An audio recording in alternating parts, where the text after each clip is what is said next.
अमीर रवि अपने परिवार के साथ घर के बाहर खड़े होकर बारिश से घर को बचाने के लिए पन्नी से घर कवर करवा रहा होता है। तो वहीं गरीब अंजलि किसी काम की वजह से घर से बाहर आती है, जिसे देख आरती उससे कहती है, बहुत जल्द बारिश का महीना शुरू हो जाएगा। हमने तो अपने घर को कवर करवा दिया, तुम भी अपने घर की मरम्मत करवा लो, वरना पिछली बार की तरह परेशान हो जाओगे। ठीक है। इतना बोल अंजलि घर में चली जाती है। अमीर परिवार एक बार फिर अपने काम में बिजी हो जाते हैं। देखते ही देखते पूरा दिन बीत जाता है और विनीत जब रात को सब्जियां बेचकर घर आता है तो अंजलि विनीत से कहती है, विनोद देखो ना, हमारी पड़ोसन ने अपने घर में पन्नी लगवा ली है ताकि बारिश से उसके घर में सीलन ना आए और उनके घर की सफेदी खराब ना हो। हम भी इस बार अपने छत की मरम्मत करवा लेते हैं, वरना पिछली बार की तरह परेशानी होगी।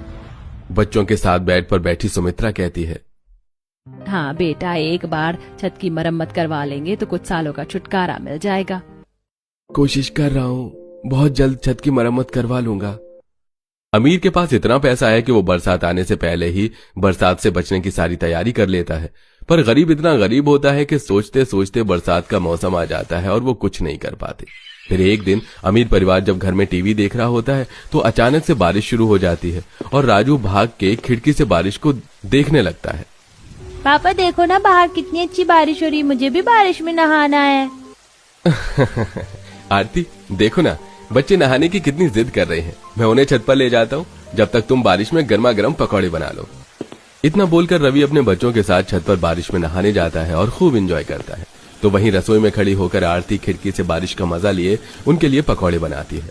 पर अचानक बारिश होने की वजह से विनीत घर के बाहर जो कि सब्जी ठीक कर रहा होता है वो अपनी सब्जियां समेटने लगता है। तो वहीं अंदर खाना बना रही अंजलि के खाने में बारिश का पानी जाता है जो कि छत से टपक रहा होता है।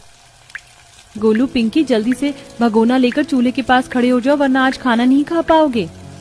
पिंकी गोलू हाथ में पतीला लिए चूल्हे पर गिर रहे पानी के नीचे लगा देते हैं। माँ, हमें भी बाहर नहाना था क्या? जब तक खाना नहीं बन जाएगा हमें ऐसे ही भगोना लेकर खड़े रहना पड़ेगा। हाँ बेटा, बस थोड़ी देर की बात है, खाना बनने ही वाला है। सुनिए जी, देखिए छत टपक रही है, कुछ कीजिए ना। देख ले कैसे तेरे बीवी बच्चे इस बारिश में मेहनत कर रहे हैं। मैंने तुझे पहले ही कहा था बारिश आने वाली है, छत ठीक करवा ले, पर तू किसी की सुनता कहाँ है। अपनी माँ और बच्चे की बातें सुनकर विनीत बाहर से कुछ घास लेकर आता है और उन घास को लेकर छत पर सीढ़ियां लगाकर जाता है और थोड़ी थोड़ी दूर पर उन घास को लगाने लगता है। ये सब कुछ छत पर बारिश में नहा रहा रवि देख लेता है। भाई साहब, अगर कोई मदद चाहिए तो बताओ, मैं आपकी मदद कर देता हूँ। अरे नहीं, मदद की जरूरत नहीं है, बस थोड़ा सा पानी है जो टपक रहा था, अब हो गया ठीक। विनोद रवि की मदद लेने से साफ साफ मना कर देता है। कुछ देर में विनोद अपने बच्चों के साथ छत पर नहाकर नीचे जाता है और तभी सभी गर्मा गर्म पकौड़े खाते हैं। तो वहीं थोड़े से पकौड़े बर्तन में लेकर छाता लिए आरती अंजलि के घर जाती है, जहां वो देखती है कि अंजलि के बच्चे पतीला लेकर खड़े हैं, क्योंकि घास लगाने के बाद भी पानी टपकना बंद नहीं हुआ था। अंजलि, मैंने तुम्हें पहले ही कहा था बारिश आने वाली है, छत की मरम्मत करवा लो। देखो मासूम बच्चे कैसे पतीला लेकर खड़े। अगर हमारी कोई मदद चाहिए तो हम तुम्हारी मदद करने को तैयार हैं। हमने छत ठीक करवाई थी, पता नहीं ये फिर से कैसे लीक होने लगी। एक बार फिर अंजलि आरती की मदद लेने से साफ मना कर देती है।